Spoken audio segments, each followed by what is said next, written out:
Okay. Hi. Welcome to Beer Protocol. Uh, Uh, you are who? Simon, I am just one part of the solid simultaneous that makes this channel work. I am Jacob. Today I am drinking the last of my reservoir whiskey. Because he forgot his warlock at my house. I've forgotten beer at several places, people's houses now. I'm I've James. taken after Owen. That's a rum and coke. And today we're dealing with Oh, beer my protocol. microphone in. I can't drink in way. I'm very concerned. James, this is your first drink, right? Yes. Well, I've had like water today, and coffee. Fair, that, good Lots of start. coffee. I have also consumed much coffee, and I'm ready to go. Also, James, real quick, I can't help but notice in the back behind you, you just got several Crisis Protocol boxes lined up. Did someone get new I, models? I may have picked up all the stuff from Huzzah Hobbies that I needed to pick up. Did someone get new models? I may have tossed a bunch of stuff on the bed just because. We'll have Um, to get you a painting stream going at one of these times. I can do a painting stream. Yeah. But we are back on the Beer Protocol horse. Thanks to everyone who checked out our series on character creation for the Ethereum role playing game. If you haven't and you're curious about character creation in a sci fi setting, go ahead and check that out. Those are some neat videos.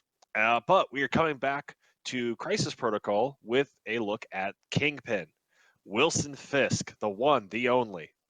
The big man, the king of crime. Now, crime is a really strong word. He has several businesses, some of which are legitimate and some of which are crime related. The independent businessman. I was going to say the king of business. Sure. um, I mean, he's so not Oscorp.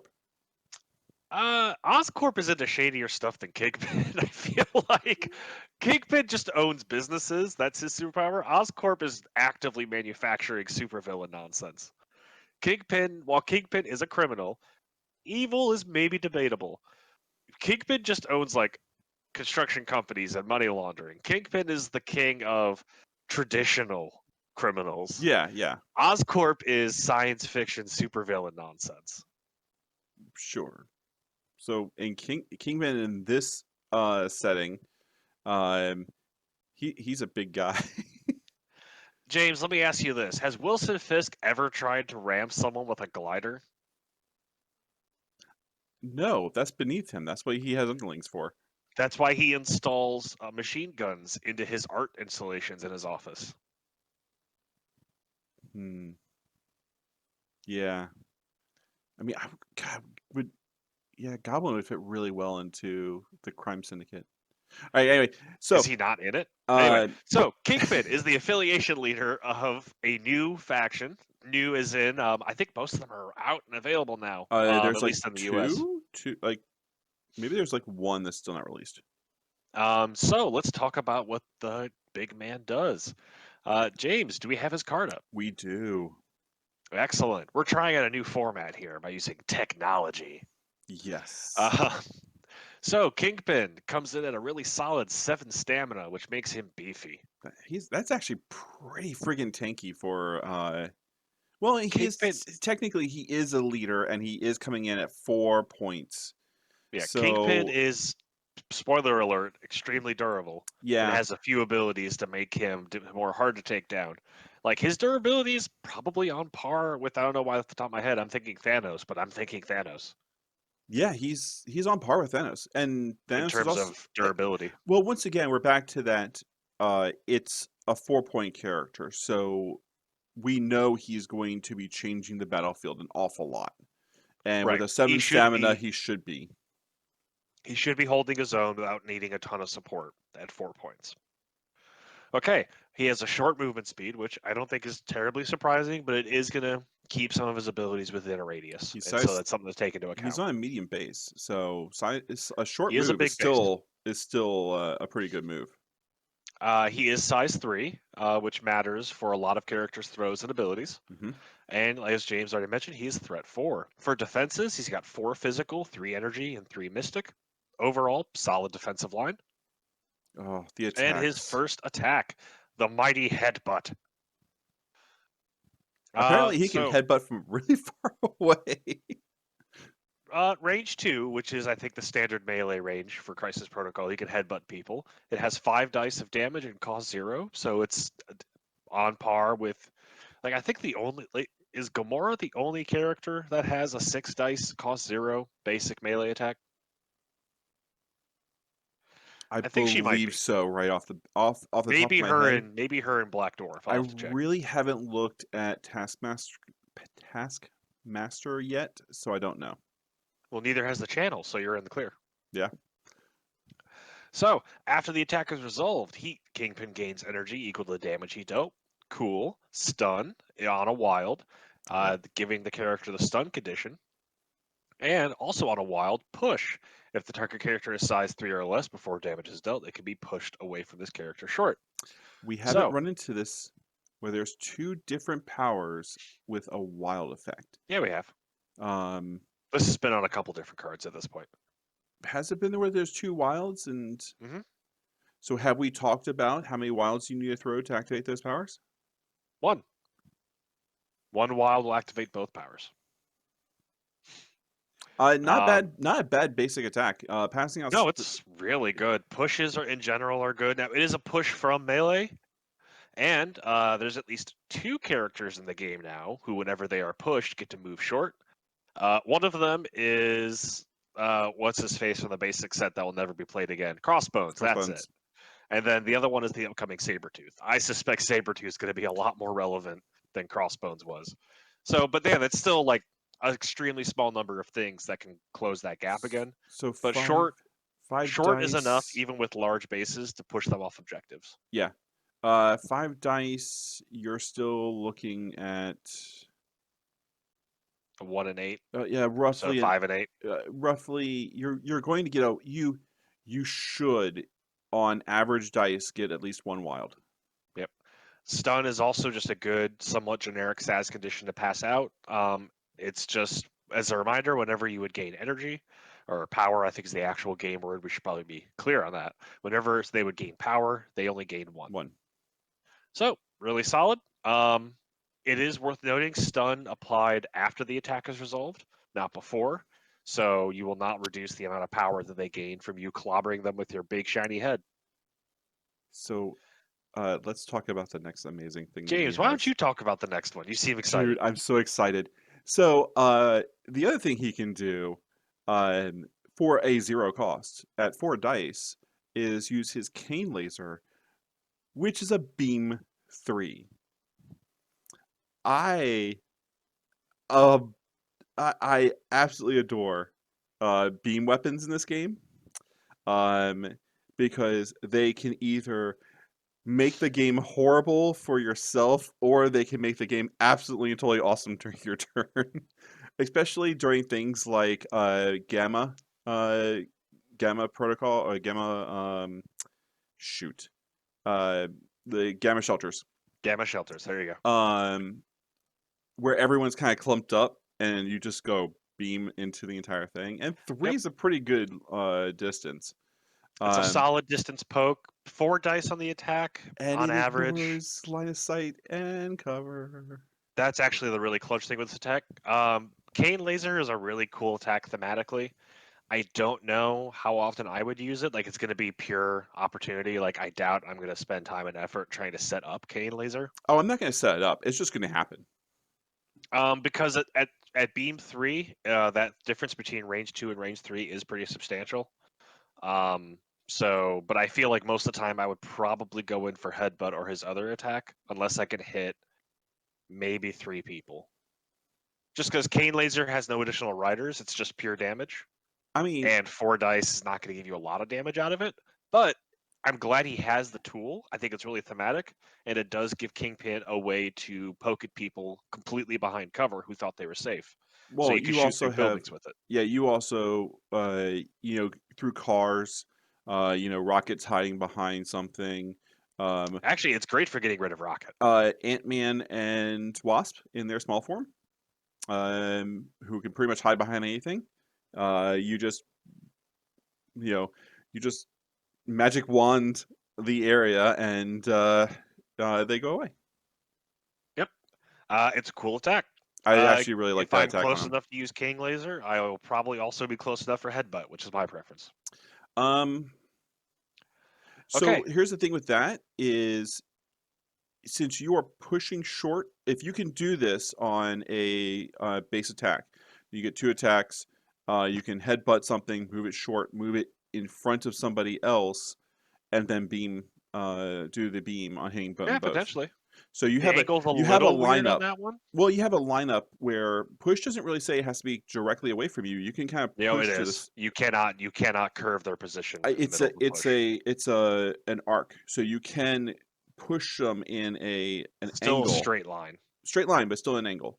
Right. Um, But the problem with that one, if you think through the logistics, if you're pushing them at an angle away from you, that whoever else is there also has to be on the same angle in order for you to hit them with a beam attack. I mean, beam is the width of the stick, so it's still a Right. pretty big area. But I've also seen people try to go for beam attacks and realize that it's not as straightforward as you would think because the width of the stick has to center on who you're targeting. You can't just freely position the stick. That is true. That is absolutely true. But So, as long as anyone else is touched by the stick, they get hit. yep, So, I get it's beam weapons are good. I'm glad mhm. they exist. I do think that they tend to be more situational and they usually pay for it with their damage output and their lack of special abilities. So it's a good poking and positioning tool. But do not expect to finish anyone off unless they have like 1 health and little defenses with it. Okay. So let's talk about his big one. Yeah, so Hail to the King. 2 range. So again, this really cements Kingpin as a close range fighter. Mhm. Given his size, his short move, he is not really putting a lot of pressure far away from him. But 7 dice for the base attack, 3 power to use. It's actually really cheap I for a mean, 7 dice attack. if you're doing headbutt on 5 dice, you're probably gonna get 3 energy. And before damage is dealt, you may throw the target character short, and this throw ignores size, so you can throw Hulk with this. Yep. After this attack is resolved, target character gains the Stagger special condition, which is one of the best special conditions you can add onto somebody because it costs them an action. Yep. So really effective debuff. Throws give you all kinds of ways to mess with opponent's positioning. The throw ignores character size, so you can go after your opponent's biggest piece and then use that to clobber one of their smaller pieces. And overall, it's a really effective special attack. No, not a lot of frills. If you're within range 2 and you have the energy, do it. And the throw is so to remind people and myself, when you throw a character, you place the short off of that character before moving them. Correct. The throw is from the other character's position, not from your position. When throwing terrain pieces, it is measured from your current position. So say Hulk, huge base, throwing a short, that's a pretty big move. Yep. But yeah, I think is Hulk the only size 4 character? No, I think he we've is. got Is Black? I think even um Dwarf is size 3. I think Dwarf is a 4. He's big though. He is one of the biggest characters, and if anything, there's like one other character, but I can't name it Yeah. off the top of my head. So I think consistently, well, you may be having the large bases to throw with. Good observation. Size 3 characters. It's still a 4 dice attack Hmm. essentially that they have to dodge. So it's very consistent damage output, especially against clumped enemies. Yep. Anything that throws, regardless of size, is a potentially dangerous crowd control option for your opponent. So Kingpin, very solid melee attack presence. Pretty dang He good, solid has mate. he has a solid ability to poke out with his beam weapon and catch perhaps people off guard. I would definitely not cluster my people in general when trying to approach Kingpin, because even if the beam weapon wasn't a threat, his ability to throw and knock people into each other is. Also considering who else is in the syndicate, it's going to be a very melee heavy. You don't want to clump up anywhere near any of them because they can all do significant damage with melees. Even Bullseye? Because I think Bullseye exists to make sure Bullseye that's not just the Bullseye case. is the ranged kind of addition to that. I do want to work out the the I guess synergy of the syndicate and what we can do and who we can add into that to make them a little more rounded. Um, Yep. before we Speaking actually of, talk about the illicit network, I because say, it is speaking of, so detailed, let's go talk about his other three things before going back to the illicit network because we're going to okay. spend so much time on that. Yeah, so street level negotiations, his first superpower for 2 power.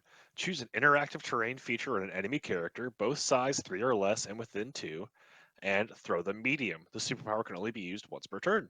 It's a medium distance throw, size 3 or less, cost 2. It's fairly bread and butter, but it's extremely useful. Like, Yeah, throws are so good in this game. This is a very flexible throw. It's relatively cheap.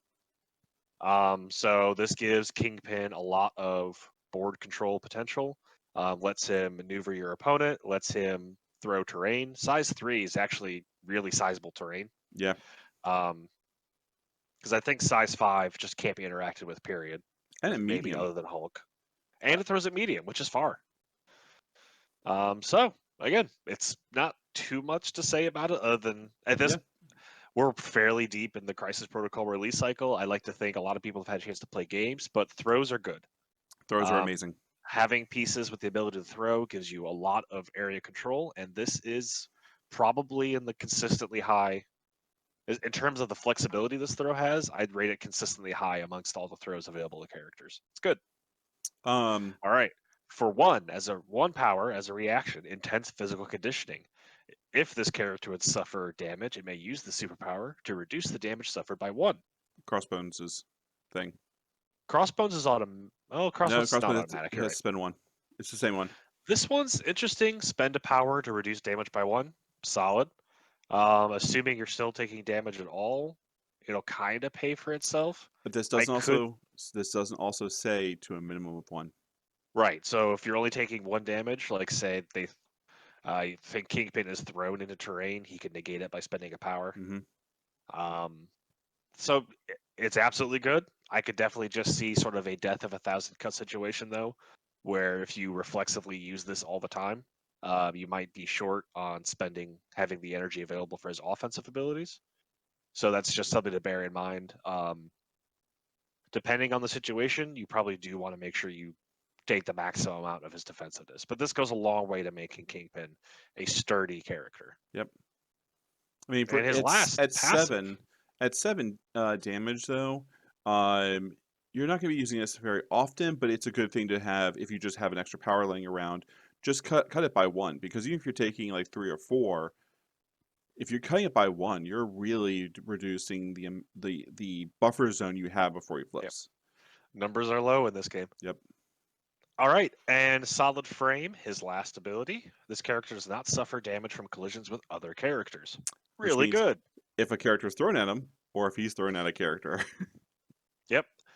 It is really important that characters is what's specified. You can still damage Kingpin with thrown terrain or by hmm throwing him into terrain. That's also where the intense physical conditioning damage reduction kicks in and helps. Real But quick, then again, Kingpin has 4 physical defense, so you actually are going to have kind of a rough time hurting him by throwing terrain into him because his dodge defense is really good. I just like the idea of him just standing there and like Hulk just comes flying through the air and gets just. What are you doing? Yeah, Kingpin may be a big guy, but do not be fooled. There is all muscle under there. All right, The and then dude is a physical threat. on his damage side, I don't see anything that is majorly I changing. I believe he is the same in all He looks the aspects. same. Like all the damage and stuff is the same. Still moving short. Yep, he still has Um, 7 health though. So still he has has so no.14 That's total health. So yeah. combined with his good defenses, his 2 damage mitigation abilities, Kingpin might be one of the most sturdy, defensible characters in this game. Yeah. Like, especially if you have some tactics cards, like something like pair him up with Shuri and use Vibranium technology to give him flat damage reduction 1 that he can also spend his damage reduction on top of. That'd be so nice. Y'all, just take Shuri in every affiliation. She's never bad. I don't want to take Prove Shuri. it. I don't want James, to take prove to Shuri. me a situation where Shuri's bad. It's like Hawkeye. It's like I really don't want to say they're good. At the same time, they're really freaking good. Like James is over here just like, how do I balance out this melee focused affiliation? And Well, Shuri's there's like, ooh, Hawkeye and Shuri ooh, ooh. who would add ranged pressure to any list, but I don't like them. Yeah, Therefore, there has doesn't to be like them. some other shinier, newer option. Like a bullseye. So let's talk about the really, really important thing, which is your phone. Apparently, Hmm. I'm Do getting rid of not it soon. do It will be not punished. make us interrupt this class again. If you do, you're going to the principal's office. All right. Illicit network. Do you want to read it or shall I? You go ahead and read it, and then we're going to spend the next half an hour talking about how this is going to change the game. So, illicit network, Kingpin's affiliation leadership ability for the criminal syndicate. Once per turn, at any time during an allied character's activation, it can spend 2 power to use this leadership ability. Move 1 asset or civilian token being held by the active character to another allied character within range 3. A character cannot hold more tokens than allowed by the crisis due to this leadership ability. That's paragraph 1. That's Very paragraph good. 1. Paragraph 2. Much shorter. Very good. Additionally, each allied healthy character contesting an objective token counts as 2 healthy characters when determining who is securing the objective token. Taken together, Criminal Syndicate is right off the bat an extremely crisis/objective focused affiliation, which this game kind of needed. This affiliation It's is cool. insane. So, okay, just the top part. Um, so you have things like the Wakanda herbs, and where you're Mhm. just like grab the herbs, drag it back to your basket. Well, I mean, every game is going to have one pick up and hold kind of Yep, scenario, and every game's going to have a contest the point crisis just because of how the game's designed. you So there's literally never a game where this is not relevant. could do a daisy chain of just, oh, I can only move short. Cool, I move short. I hand it off to this person for 2 power, and now I'm just standing there guarding them as their next turn they're going to run. Um, Yep. but what becomes really interesting, let's talk about hammers. Okay. So I can sit there at any point during the thing. So say Kingpin has a hammer. Okay. Just one. Um, hammers give you an extra attack, an extra point of an They extra die. add so the hammer's crisis, for each hammer you possess, you add 1 die to your attack rolls, and you spend 1 more power to activate tactics cards. So that's fine. Um, say he has a hammer. He's now headbutting at 6. Cool. He gets 2 powers. His turn is almost over. But there is somebody within 3 of them. He goes, "You're going to be attacking next. Take this," and passes it. Mhm. Now, that person's attacking with or depending on how many hammers they have, they're attacking with an extra die. At the end of their turn, they can hand it back to Kingpin. Yeah, You it's literally very could good. pass around your damage buffs. You're spending a lot of energy to do that, but it's still good. No, I think this is a really impactful ability. Like the comparable I'm thinking of right now was perhaps ironically Spider Friends, or what is that? If it's what is Web Oh, the Warriors. Spire, yeah, Web Warriors. Web Warriors has some similar crisis-oriented affiliation rules, as well as their own abilities, making them very mobile. So I thought they were going to be a great objective-focused affiliation, and they are. I think that's going to make a really interesting dynamic, especially releasing after the very kill-heavy Black Order, which is focused on the combat side of things. Um, I don't think that this means that criminal affiliation is going to be weak in terms of just pure combat. I mean, Kingpin himself is clearly incredibly tanky and has the potential to lay the hurt down if people get close to him. He's probably vulnerable to long range pressure, but I think the rest of the members of his team have a good mix of mobility, attack damage, and now with his really good affiliation ability, they have strong objective play. I think what might be even more critical is, or not critical, but might be just as important as the ability to pass tokens off, is the entirely passive benefit of counting as two healthy people, because that can really tip crises over to them. It makes it really strong for someone on their team with long movement speed. Like I think Taskmaster has long. Hmm. If not, just bring someone who does. They can go rush off to an objective that your opponent can't necessarily cover, but definitely can't cover with two people. Oh, It gives them the the ability to additional secure person. lots of objectives with minimal investment, which is Hmm. very cool. So the additional person. So a lot of the games come down to objectives. It's that person's holding an objective. I need to get at least one person over there to just contest it, so no one gets points. So I can have an objective that I'm holding them getting points, but I want to make sure no one else gets points.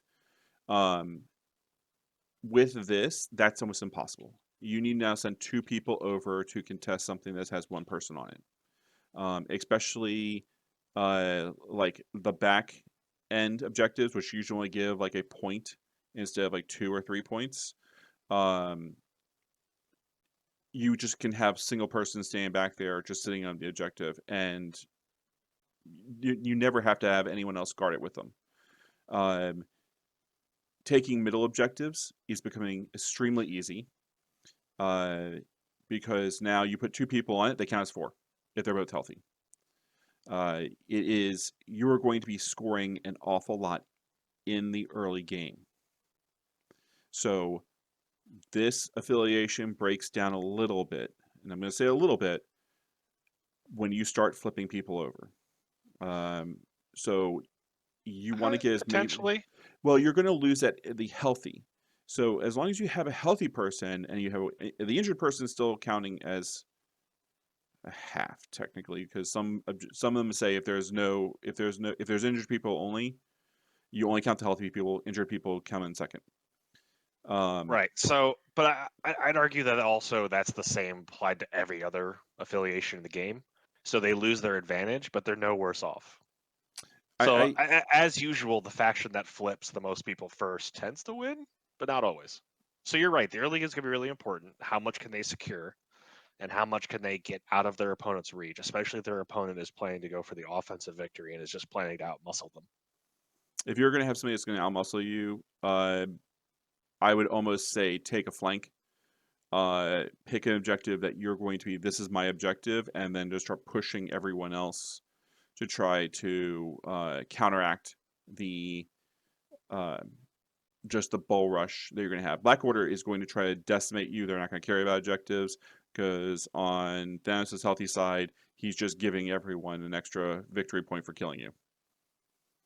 True, but Black Order's win condition takes kind of a long time. It does. So if they're also trying to marathon it, so I have not looked as deeply into the affiliations other units, but Kingpin is so sturdy. Like Kingpin exists to not be pushed out of the game early.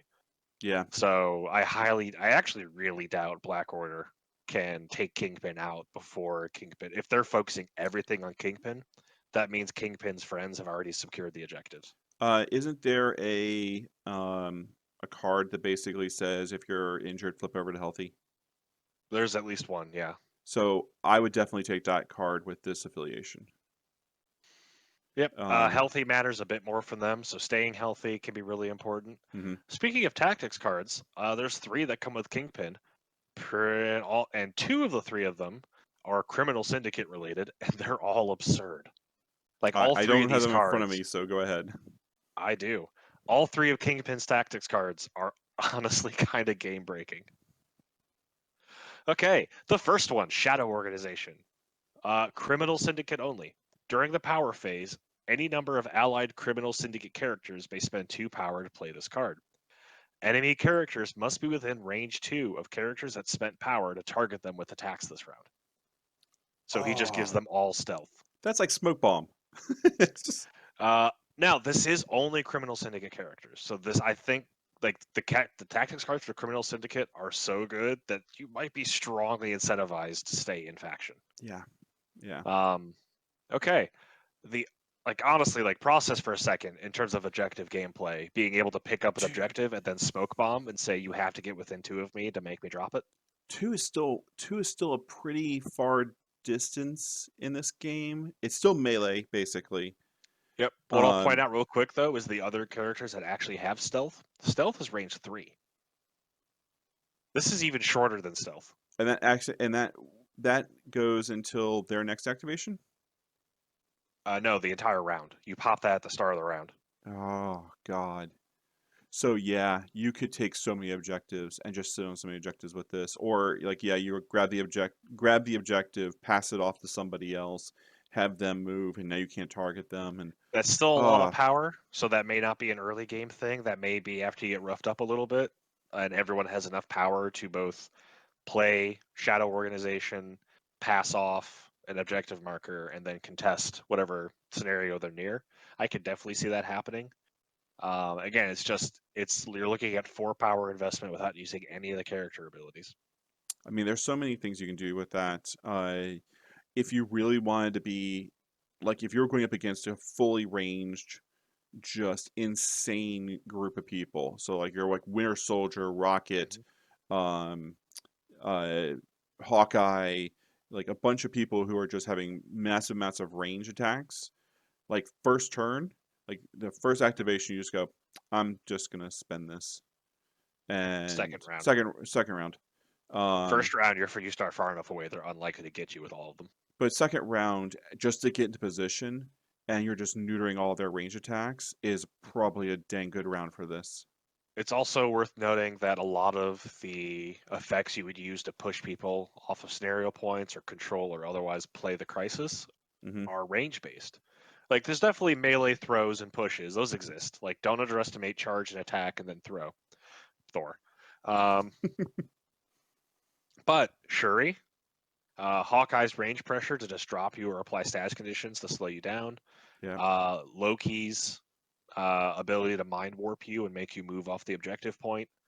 Um, More that I'm forgetting off the top of my head, but there's actually a lot of control and scenario effects that are at ranged and ranged longer than 2. So odds are that you're actually Ooh. shutting down a lot of control that would force you to play backwards on objective. Like this is a strong card. Also throws. If I'm remembering the rules correctly, to do a part of a throw. So say I'm going to be Mhm. throwing a truck. I Um, don't know if I throws are think considered you. attacks because this says specifically attacks. Hmm. So maybe you can still throw. You might still be able to throw a truck at somebody. However, if you're throwing a truck at Kingpin, I suspect he'll laugh it off. Yep, more than likely. Um, yeah, that's insane. That's actually a really good one. Their second criminal syndicate card, all according to plan. During the power phase, so during power phase, before the turn starts, any number of allied criminal syndicates can spend power to play this card. If 10 or more power was played, take the priority token. I'm sorry, what? If 10 or more power was played amongst the entire criminal syndicate team, and specifically only criminal syndicate can play it, can add power to it, take the priority token. Okay. How broken can we make that? Essentially, it's a way if you have the power, because I think how many criminal syndicates are there? How many actual criminal syndicate models are there? 6. So let's assume for like an average game, you have 4 or 5 models on the table. It's like a somewhere between 15 and 18 threat. Because there's not a ton of super high costed models in this affiliation. So assume you have 4 or 5. That means you need to have 2 to 3 threats spent per model. So this is still expensive. This is another really expensive, potentially game changing effect, but it can give you 2 turns in a row, which could be all you need to secure an objective. But if Grab you a were the token. first person, so if you have less models, and Hmm. you were the first person to have no more activations, you're going to get priority. Right. So the only way this is going to be extremely good for you is if you have way more models than the other person on the table, and you activated last. So Yeah. they're gonna get Or if priority, you're and then you have a ton of energy. I can see this being good only in a situation where it's going to be the last turn. Um, and you know that if something, it's this is going to be such a situational card Uh, It can't be played turn one. it No one can't. has the energy Yeah, to play no one this has turn to one. in turn one. So What if do you you do lose to the turn flip, two? this card will not let you just take priority turn one. Granted, though, I think this is going to be really interesting because you're right. This comes up when you have more models than your opponent most often, which means like Criminal Syndicate versus Black Order, you're probably going to have more models. Oh, you know where this is gonna be really good? Like the What's that? really low number, the really low point number crises. Potentially, yeah. So because Kingpin's a 4, which is very expensive, but the rest of his crew is 3s. There's a couple 2s. There's no there. You're going to have a lot of like if you're going up against like Black Order, which is just like, or if you have somebody who's going to be doing the Avengers Yeah, like Hulk Thor, trick, Hulk, like BDT, like yeah, that right there is most of their list, and they're going to have priority most of the time. yeah. If you think they're going to be bringing like 3 models and you're bringing like 4 or 5, at that point this card becomes really good. Yeah. Or heck, Um, even if you're not going for an objective, do you just need one more activation to drop Hulk? yeah. And this lets you shift it around and take out Hulk before he gets a chance to do anything? While this is great, I think the situation that you're going to be in most of the time is not going to be beneficial. Yep. I think this is going to be a playtest one. It's going to need to be play tested. You're going to have to play a couple reps and see how often the situation would come up. I would probably definitely take it in my list of 8 if I was playing Criminal Syndicate because its effect is too good to ignore. So I'd probably give it a spot. Hmm. But I may not take it as part of my 5 cards for any given game, if that makes sense, depending on team composition and threat level. I mean, really the situation you're going to be in is if you had a really bad round where you just took a ton of damage, um, like across the board, all your characters, and you still had the last activation somehow. I see at that point this card becoming useful, but Yeah. every other situation is just going to be it's going to be okay at best. Yeah. Turn timing is a big deal. So just anytime you can take 2 turns in a row, it's hard to say. It's hard to evaluate in a vacuum how good that's going to be, other than saying, I'm pretty sure it'll be good. Like when the Yeah. situation comes up, most teams and most games would really enjoy taking 2 turns in a row without your opponent getting to respond to what you're doing. And last card. Okay. Last card, Hired Muscle. Unaffiliated, so this is a new card for everybody, not just Criminal Syndicate. Nice. Any character can spend 1 power to play this card. Each civilian token within the 3 of this character is placed within 2 of its current position. Not bad. Like this is also situational, but it's one of those situations where it plays directly into the crisis. It's cheap. Like you can play this turn 1 because you'll have at least 1 power. Wait, how many inches? Each civilian within 3 So can three's be probably placed still a within long. 2. So three's still a pretty long distance. I I can see think this being such. I can see this being really good for the what is the Krull spy, the Krull spy, yeah, yeah, yeah. or Spire foes or Spire the Spire infected. Spider mutants. Um, so any civilian token, like especially when they line up, if you can get your people out and drag them all back, all the civilians back too by spending 1 point, I can see that being really useful. I think it'd be also useful right after you drop somebody or drop a couple of people that were carrying civilians, rather than spend the 1 power to pick them up immediately. You can spend 1 power on this card to move all those civilians back towards your other characters and away That from your opponent's easy pickup, that's a really good point. especially for scenarios where you can only carry 1 civilian. Like, Hmm. say you drop 2 characters and they both drop their civilians, but now you can only pick one of them up. You could use this card to move the other one away from your opponent's easy pickup and force them to spend actions to go get them. And you still have to be within 1 of the civilian token to actually pick it up. Correct. So your opponent So would almost definitely have to move or spend a leap ability or do some kind of shenanigans. it's a good emergency. Like, yeah, this guy's going to drop it, but I'm still going to be out within I'll still be about an inch to try to pick up the civilian from him. Maybe spend it then to move it 2 inches just to go ahead and be able to pick it up.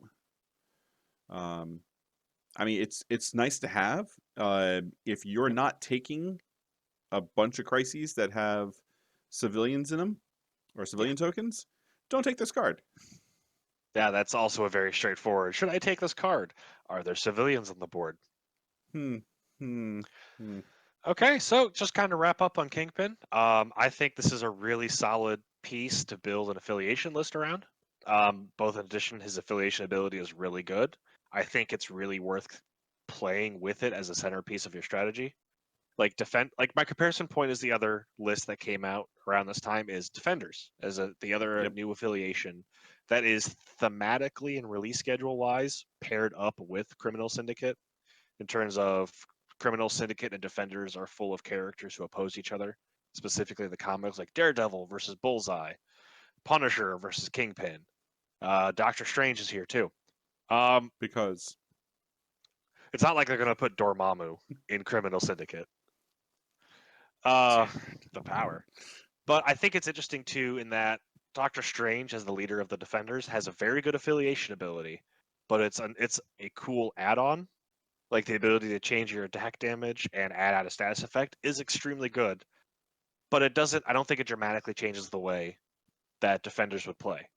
No, And it just changes it a little bit. Doctor Strange himself being at 5 threat, I think for certain low point games is I would seriously be considering: do I take Strange? Yeah. Or can I build a viable affiliation list and use the tactics cards for Defenders without Strange? Or better yet, in the future, when they release multiple leaders per affiliation, it'll be a really serious thought process of Strange versus whoever. With Criminal Syndicate though, Kingpin's worth taking. Always take Kingpins are always Kingpin. worth taking. Like the affiliation ability just changes the game. It makes it Mm, you so powerful, and it puts the other side immediately on the defensive, and having them have bad choices. Sure, I could send one person over there to try to contest that point, but it's not going to help because that person's healthy and they're two people. So you're going to force them to go probably attack somebody and just leave that person standing there by themselves. yeah, So, whereas in a more normal game, you might focus pressure on an objective runner to get them to mhm, drop it. Now it's I have to focus them before they can reach one of their teammates, yeah, and that's a lot harder. Because now if their long moving objective runner passes the objective to Kingpin, that just became a lot harder to deal with. So now it's a time pressure. yeah. And You're and then going. like you said, that adds the bad choice of do I prioritize taking out the runner or trying to get the other objectives and just letting them have that. Yeah, if you're banking on, okay, I'm about to get this guy to flip, and that person hasn't activated yet, I can guarantee the criminal syndicate is immediately going to be like, he activates. He's going to run over to this person, spend 2 power, just pass off the objective. Like if you're And used to using Nebula, for example, to counter other objective runners, I suspect Nebula will have a slightly harder time against Kingpin. oh yeah, if suddenly the objective carrier is no But longer the objective carrier, yeah, because then again, Nebula would actually probably still be able to put damage on Kingpin because she's very good at it. yeah, but she's going to suffer for it. Okay, thank you guys so much for watching. We're hopefully going to work our way and catch up. We've been away from Crisis Protocol for a hot minute, so we're going to try to catch up and get through a few more of the models we've missed. I'm looking forward to talking about the X-Men, which are just now starting to get revealed. Like we've Yeah. seen cards for Sabretooth and Wolverine, both look very exciting. My one of my favorite details on the whole game of Crisis Protocol is they named Wolverine's special attack Berserker Barrage, and I cannot think of that without hearing Marvel vs. Capcom I was about to original say, in the is that arcade, Marvel versus Capcom? and just hearing. I think it might have been Steve Blue for the old games from Marvel vs. Capcom, just yelling Berserker Barrage, and just seeing Wolverine lunge across the screen like a corkscrew. So good nod, good Such, nod. such I hope that stupidity. the rest of the X-Men are similarly silly. That's gonna be all about Magneto.